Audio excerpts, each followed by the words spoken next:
Assalamualaikum warahmatullahi wabarakatuh. Halo sahabat M2N, jumpa lagi untuk kelas 8. Semoga kita semua di hari ini dalam keadaan sehat walafiat. Amin. Hari ini saya akan melanjutkan mengerjakan atau membahas latihan 7.1 ya untuk kelas 8. Oke, kita mulai dari nomor 1. Pertanyaan pertama, tentukan jari-jari lingkaran yang diketahui diameternya 13 cm. Oke, nomor 1 diketahui diameternya 13 cm. Maka untuk menentukan jari-jari adalah setengahnya dari diameter, berarti setengah kali 13. Jadi jawabannya adalah 6,5 cm. Nomor 2, apakah perpotongan dua diameter selalu di titik pusat? Jawabannya adalah ya. Untuk nomor 3, perhatikan gambar di samping. Garis K ya, ini adalah garis K nih.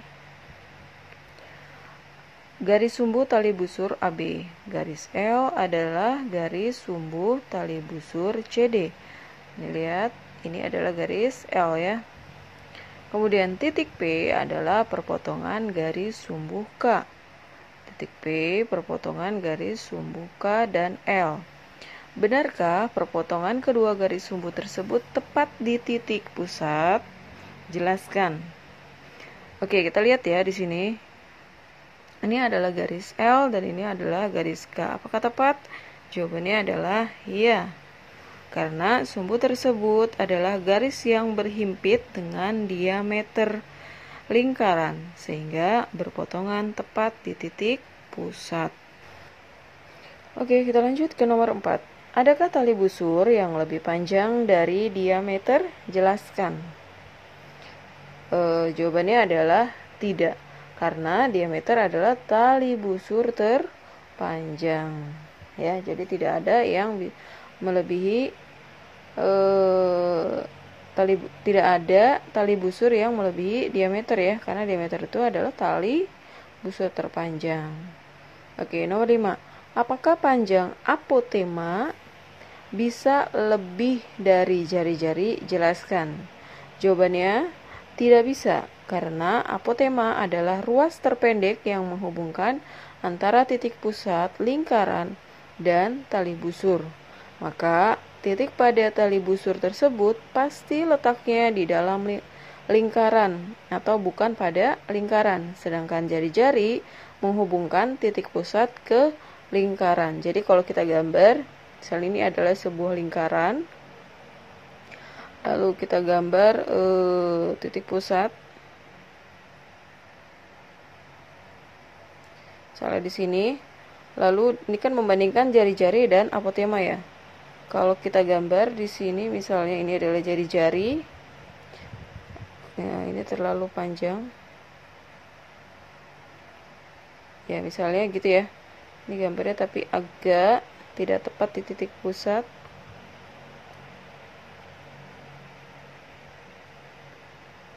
Ya, misalnya seperti ya. Jari-jari itu kan gambarnya seperti ini. Kemudian, kalau apotema,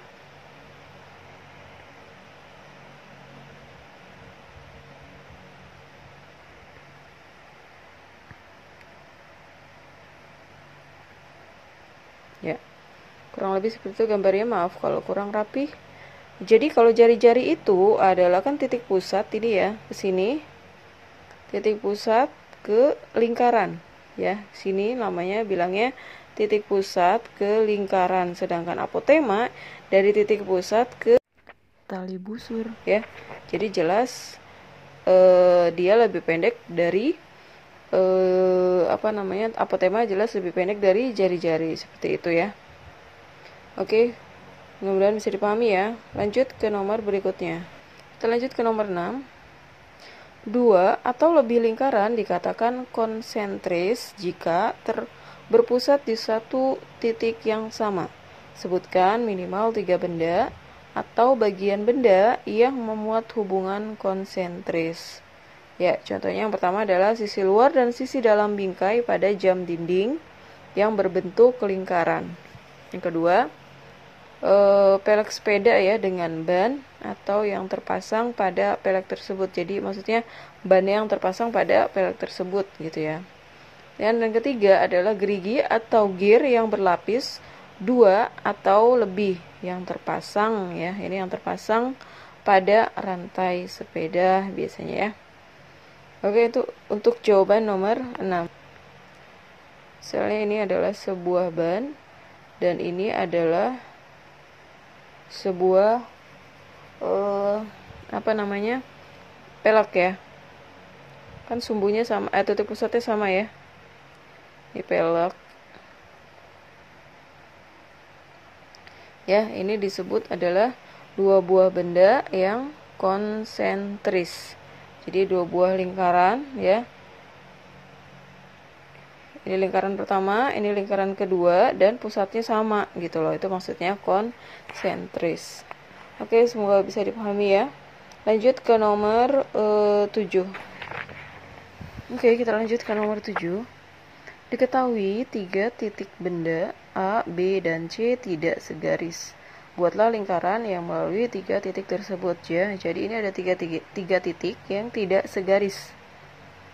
Maka kita disuruh menggambar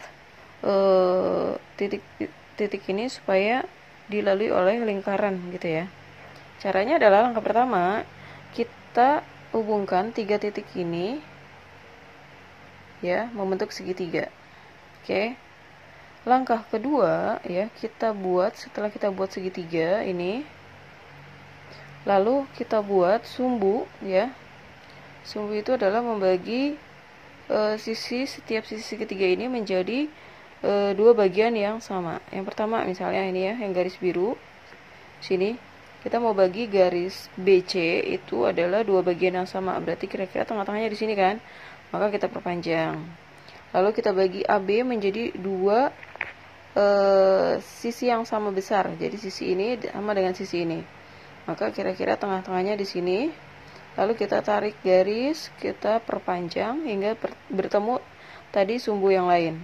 Kemudian yang ketiga adalah ini ya, garis ini kita bagi 2, yaitu tengah-tengahnya adalah di sini. Lalu kita perpanjang. Nah, mereka akan bertemu di satu titik, yaitu di sini titik potong. Maka pertemuan 3 sumbu ini adalah disebut titik pusat. Nah, tinggal kita gambar, yaitu boleh dengan jangka, kita taruh di sini ya, bagian yang tajamnya jangka, lalu kita atur sampai di sini ya, panjang jari-jarinya, lalu kita lingkari, kita geser terus seperti ini. Pasti 3 titik ini akan dilalui, seperti itu caranya. Oke. Semoga bisa dipahami ya. Lanjut ke nomor 8. Oke, nomor 8, diketahui 3 titik berbeda A, B, dan C tidak segaris. Buatlah juring setengah lingkaran melalui 3 titik. Oke, angkanya sama ya seperti tadi. Buat segitiga dulu, hubungkan ketiga titik itu membentuk segitiga. Lalu buat sumbu, garis sumbu ya. Kemudian tinggal ini sebagai pertemuan atau titik potong 3 sumbu tadi sebagai titik pusat. Lalu kalian hubungkan. Nah, cuma ini titik pusat gitu ya. Kalau atur jari-jarinya gini pakai jangka sampai sini. Lalu kita putar gitu. Tapi cuma setengah lingkaran. Ya, persis sama langkahnya seperti tadi, cuma bentuk setengah lingkaran. Karena ini dimintanya adalah juring setengah lingkaran. Seperti itu. Oke. Kita lanjut ke nomor 9. Komentari pernyataan berikut dengan tanggapan kadang-kadang, selalu, atau tidak pernah. A. Ukuran busur mayor lebih dari 180 derajat. Ya, selalu ya. Karena mayor itu kan adalah seperti ini ya. Ukuran busur mayor kalau ini titik pusat. Nah, ini adalah busur minor, ini adalah busur mayor. Jadi busur mayor itu selalu lebih dari sudutnya 180 derajat, seperti itu. Ya, jadi ini lebih dari 180 derajat dan itu adalah selalu. Oke. Kemudian yang B, sudut pusat busur minor adalah sudut lancip. Nah, tadi kita gambar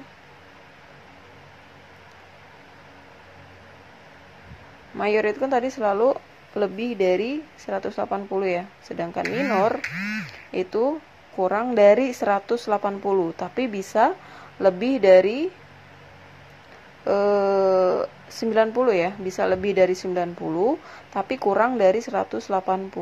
Sedangkan kalau sudut lancip itu kurang dari 90.